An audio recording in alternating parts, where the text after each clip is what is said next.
Hey folks, this is Z-Man with Kadesh Farm. I want to give you an update on my rotational grazing with the rams that I have out here at our property. This is the first field that I had put the rams in, and the grass has already begun to recover. I say I give it another 2 weeks and I will be able to bring those guys back in here to graze. We have a lot of the grasses that have begun to get tips on them. You can see where the animals have bitten them off. I would get a little bit closer. I just don't feel like really climbing this fence again. But the grass is already has recovered due to the amount of rain that we've been getting here in the state of Tennessee. A lot of storms and stuff. I hate the storm part, but I love the rain, and it's just amazing how much our grasses have recovered. This is the next paddock that I will be probably rotating these guys to in maybe 3 or 4 weeks. I probably should have started down that way. I attempted to at one time, but there was a lot of rock, so I wish I could have made it in a certain progression, but hindsight 2020 right now. So this grass has not been grazed, and you can tell by the tips and how tall it is and how lush it is. It's not trampled at all. This is the field that, like I said, we have begun to graze these guys in, and it appears to have began to recover. And I'll take you to the paddock that I just removed them out of, and I'll show you how thick this stuff was. This is what I just moved them out of today, and they hammered this pretty good. They enjoyed the pears. Every time a pear dropped, they'd come running over and try and grab it. They stripped all the weeds of their leaves, and I'm basically using these guys to help me clear this land. You can see all the weeds that they have trimmed the leaves off of right here. It's just amazing how well these guys have trimmed all of this stuff up. Now I'll take you to where I just moved them. You can see the difference. Yeah, look at that. I mean, this place is like a jungle over here, but there's no doubt. You can barely see them way back there in the back. It's so thick.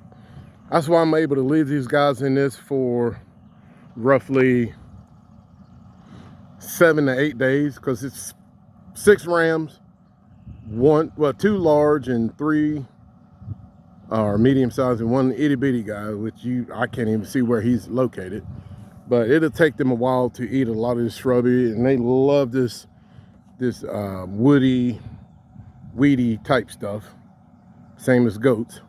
Goats just a little more creative when it comes to the way that they can reach and get to things. I'm so proud of these guys helping me out. Again, this right here is going to look like this roughly in about 7 days. And I say roughly in about 7 days, once I get all the water and everything moved over. This right here is going to recover and look like this right here. This is our first time having animals up here on this part of our property. We moved them up this way to keep coyotes from getting them.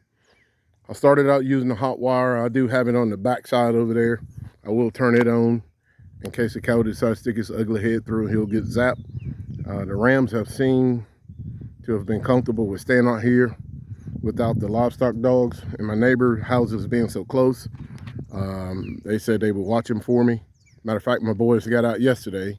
This little makeshift gate that I made, not the other wire panel, I just put that up there. This part right here, we had a pretty bad storm, and I thought that I had it blocked up enough, but the wind just took it, and the rams actually got out and went over to my neighbor's house, and he called me and said, hey, they're here. He said, I'll see if I could put them up for you. And thank God he walked over here and they followed him and went right back into the pen. So that was just God's grace for us, because I was working late last night and I did not want to come out here. But they walked right over. It pays to have animals that are tame. And he said my big male walked over to him and just actually wanted to walk and chat with him as the other guys ran back over here and got into the pen. So that was so amazing. But look how much this stuff has recovered. And I want to say I should have dates. I don't. I got it written down, but I don't recall. I think it's been at least 7 to 8 days since I've removed them out of this location right here. Maybe a little bit longer. I think it's roughly about 7 to 8, maybe 9 days. And it's amazing how fast this stuff is beginning to recover. Nice, thick green. These guys had eaten it till it started turning brown. We had a slight drought, but with all the rain, these guys came in, and I think they're going to turn this field around. Eventually, this is a pretty good spot for a U-pick flowers. You know, we have to stay tuned for that. I've been kind of kicking some ideas around inside my wonderful head. I just have to get them out or on paper. And as my wife said, I need to share them. But I'm kind of using the animals as a twofold.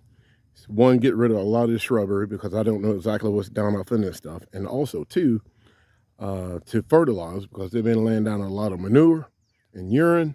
And I think this is some pretty good soil up here. I never got a soil test on this part up here. But if we do decide to do a U-pick, I will be doing soil tests and figure out what's the best location to plant all the different flowers. Shh, don't tell anyone yet, because it's just a thought that's been rolling around inside my head. I will get more fence panels. Again, always remember, when you buy fence panels or anything that you're going to build, always think about the secondary use that you can use it for. And I will rotate these guys on this end down here. And eventually, once we start getting into purchasing more animals, I will have this set up as a training pen for new calves to get them trained to hot wire before we introduce them to a single wire system that we mostly use out on the rest of the part of our farm. Molly is so used to one wire, and our other sheep are. Anything that we have, man, it's just such a blessing to be able to get them trained to one wire. We do have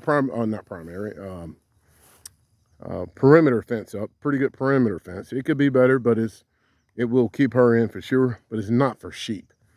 I'll work on running 2-strand hot wire, maybe 3-strand around the entire perimeter, do what they call a offset, and I think that'll be well enough for the way we raise our animals, especially our sheep and our goats also. Goats. They're always looking for a way to get out. But this is Z-Man, and I wanted to give you guys a kind of update of the wonderful changes that these guys are doing for us. So proud of them. We do still have livestock puppies, 5 left, Anatolian and Great Pyrenees that are for sale, Middle Tennessee. Hit me up if you're interested. We just wormed them. I will be giving these guys some shots soon, and they're looking for a new home to protect. Their mom and dad are excellent. We just haven't had an opportunity to bring them out here because I don't think this right here would contain our female. A male, he's kind of lazy, but he does have a very large bark.